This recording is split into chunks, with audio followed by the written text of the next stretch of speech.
Idea of power in an electric circuit. All right, so let's start with a simple circuit. Let's say we had our battery circuit. All right, so here's a battery, and we're going to connect a couple of light bulbs. Let's put them in series. We'll talk more about that as we get to more applications of circuits. But series just means the same current flows through both light bulbs. Okay, so here's light bulb R1, here's light bulb R2, and we have a voltage that goes across the battery, and normally we would reference a current moving in a certain direction. The convention is to move it from the plus terminal of the battery to the background to the minus. All right, so if I'm looking at power in an electric circuit, power is the voltage across an element times the current through it. All right, so I'm going to call this, I'm going to put the subscript on here because that's B for battery. Let's do VB. All right, and so power is voltage times current, and the thing is we need to keep track of whether something is using power or supplying power. All right, so from this circuit, I think it's pretty obvious that the battery is supplying power to light up the light bulbs. And the light bulbs are always going to use power. All right, so in electric circuits, we typically have elements that are passive, like resistors and capacitors and inductors. Those never supply power. All right, and then there's elements that are normally active in the sense that they supply power. All right, like a battery supplies power to a circuit. But if I had two batteries in the circuit, it's possible that one is positioned in such a way that it's actually charging up, it's receiving power. All right, so the bottom line is we need a way of accounting for whether a circuit element is using power or supplying power. And we do that with something called the active sign convention, or active and passive sign conventions. Okay, so let's take a look. All right, the definition of the active sign convention is, let's say I had a circuit element A and I had a voltage across it. I'm going to call that VA, and I have a current running through it. All right, if I make the current move in the direction of a voltage rise, so the current is referenced in the direction of a voltage rise, then this is the active sign convention. Okay, so under the active sign convention, power is VA times IA, and the interpretation is that this would be supplying power.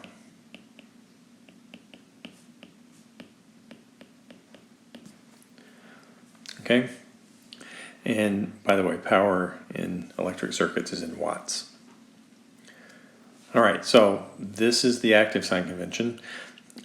Guess what passive would be? All right, so if I took another element B, right, if I wanted to make this the passive sign convention, then I would need to choose the direction of current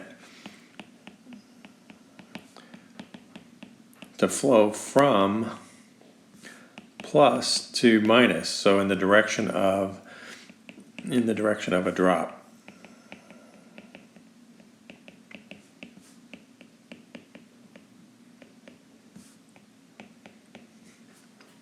Okay, and in this case, if I call this IB, then the power formula is still the same, VB times IB, but now my interpretation on that is different because it's the passive sign convention.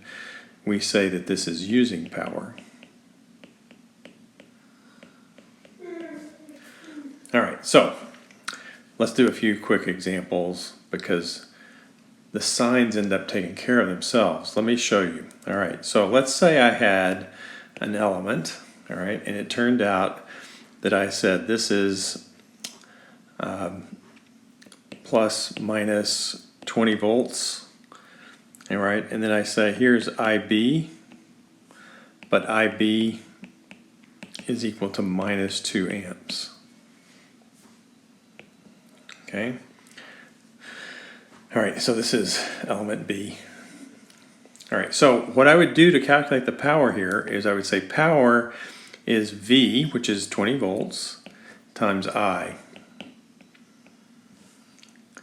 All right, and then I look at the sign convention. Okay, so the sign convention is that this is moving in the direction of a voltage drop. So this would be interpreted as using power. But I know that IB is negative, so power is minus 20 times 2, or minus 2 times 20, which would be minus 40 watts using. The minus sign here would mean it's really 40 watts supplying. All right, so you see how the signs take care of themselves.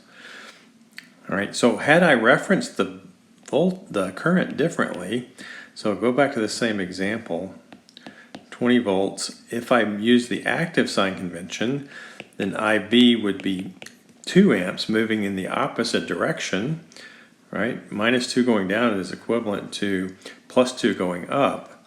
And the power would be 20 times 2, which is 40 watts, and the interpretation would be it's the active sign convention. It's moving in the direction of a rise, and therefore this would be supplying power. All right, so my point is the sign convention takes care of whether an element is using power or supplying power. If we're really consistent with the way we assign that, then we're going to be able to properly interpret the power usage within a circuit. Okay, so next, I have a simple example worked out that I want you to be able to do. All right, let me get rid of these answers here. We'll work through it. Okay, that I want you to be able to do, and it requires you to know KVL, KCL, and power. All right. So by power, I mean you need to be able to interpret both the active and passive sign conventions and how to interpret that. Okay, so in this problem, I would like you to find the power associated with each element. Okay, so I take a look at this, and several elements are already known. All right, so for example, I already know this is 10 volts across element A. I know the current through element A, so I can write down the power associated with element A right away. Okay, so it's going to be V times I. Okay, so 10 times 4. So 40 watts. And then what is the interpretation? Well, I'm looking at the direction of movement here of current. So current is moving in the direction of a voltage rise. Because it's a voltage rise, it's the active sign convention, and so element A is supplying power. All right, I can also get element D. Power associated with element D. Okay, so again, I look at the formula. It's 30 times 2, so 60 watts. All right, and then I interpret whether it's using or supplying based on the sign convention, and I see that current is moving up in the direction of a rise. That's the active sign convention, and so this was also supplying power. Okay. All right, so I get a couple of those right off the bat. All right, but now if I try to do that for elements C and B, I don't know the voltage across element C, and I don't know the voltage across element B. So I'm going to have to apply some circuit theory to get those two things so that I can calculate the powers.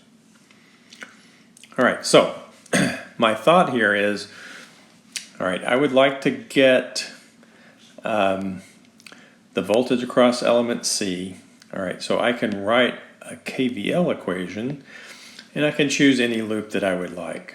All right, and so if I choose this loop in green, I can go around this loop, and my thought is, I don't know VC and I also don't know VB, so if I wrote this equation I'd still have two unknowns. So I'm going to rule that one out for now and think, can I write a loop equation where there's only one unknown? All right, and so if I move in this direction around this loop, okay, I'm happy because I know the voltage across D and I'm trying to find the voltage across C, and that's the only thing that's left. All right, so I can write a KVL equation and find VC. All right, so if I start down at the bottom here and I move in this direction, move counterclockwise, all right, I immediately run across VD as a rise. So put rises on one side, drops on the other. And then continuing on in a clockwise direction, I see a drop for VC. So that was easy. VC is equal to VD, which is 30 volts. Okay, boom, done. Next, I'm looking at considering the power associated with element C, and I notice that the current I1 is referenced down, but I don't know it, right? I don't know what that current is. I do know that this is 4 and this is 2, so I can take a look at this node 1. All right, so looking at node 1, I have 4 and 2 going into that node, so KCL at node 1, 4 and 2 are going in, 4 plus 2, and I1 is going out. So I get that I1 is 6 amps. Okay, so perfect. I now know VC and I know the current associated with VC, right? I1 is what goes through VC. So now I can calculate the power associated with element C. All right, so it's going to be 6 times 30, which is 180 watts. And now I just need to look at the sign convention to tell whether it's using power or supplying power. Okay, so the sign convention here, I see I1 is moving down in the direction of a voltage drop. VC goes from plus to minus when I move in the direction I1. So this is the passive sign convention. So passive, which means that I would interpret the power as being used in this case. All right. So we're done with element C. Now we're just left with element B. We don't know VB, but we can write a voltage loop. All right, so let me erase the loops that I have. I can write a voltage loop, and you know, there's more than one way to do this, but if I went in this direction,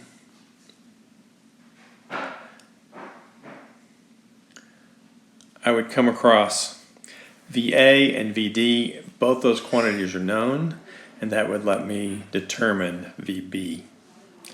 All right, so if I do that and I start right here and move in this direction, I have a rise of VB is equal to a rise of VA, right? VA moves. If I move from here to here, that's a rise. So VB plus VA, and then I have a drop of 30. Okay, so KVL,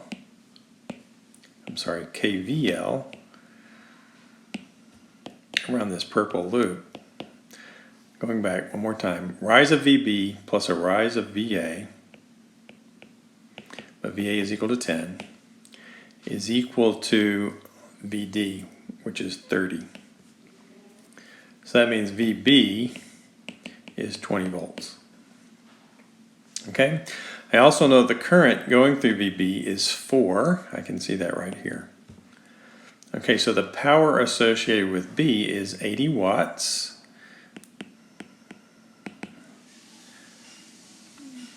Four times 20 is 80 watts. And then I just need to ask myself, what is the sign convention? All right, and so the 4 amps moves in the direction of a rise. Okay, so it goes from minus to plus. And because it moves in the direction of a rise, it's the active sign convention. So that would mean this is supplying power. All right, so a great way to check your work, we've now done all the elements. A great way to check your work is to look at the sum of supplies. All right, so we have on the supply side 80 watts. We have 60 watts and 40 watts.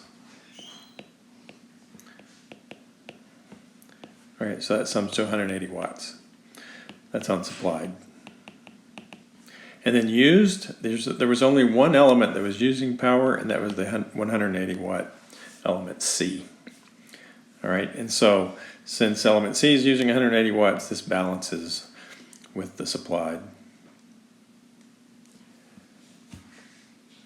Okay, so that's the basics. That's the very first example of using KVL, KCL, and power equations to solve a circuit.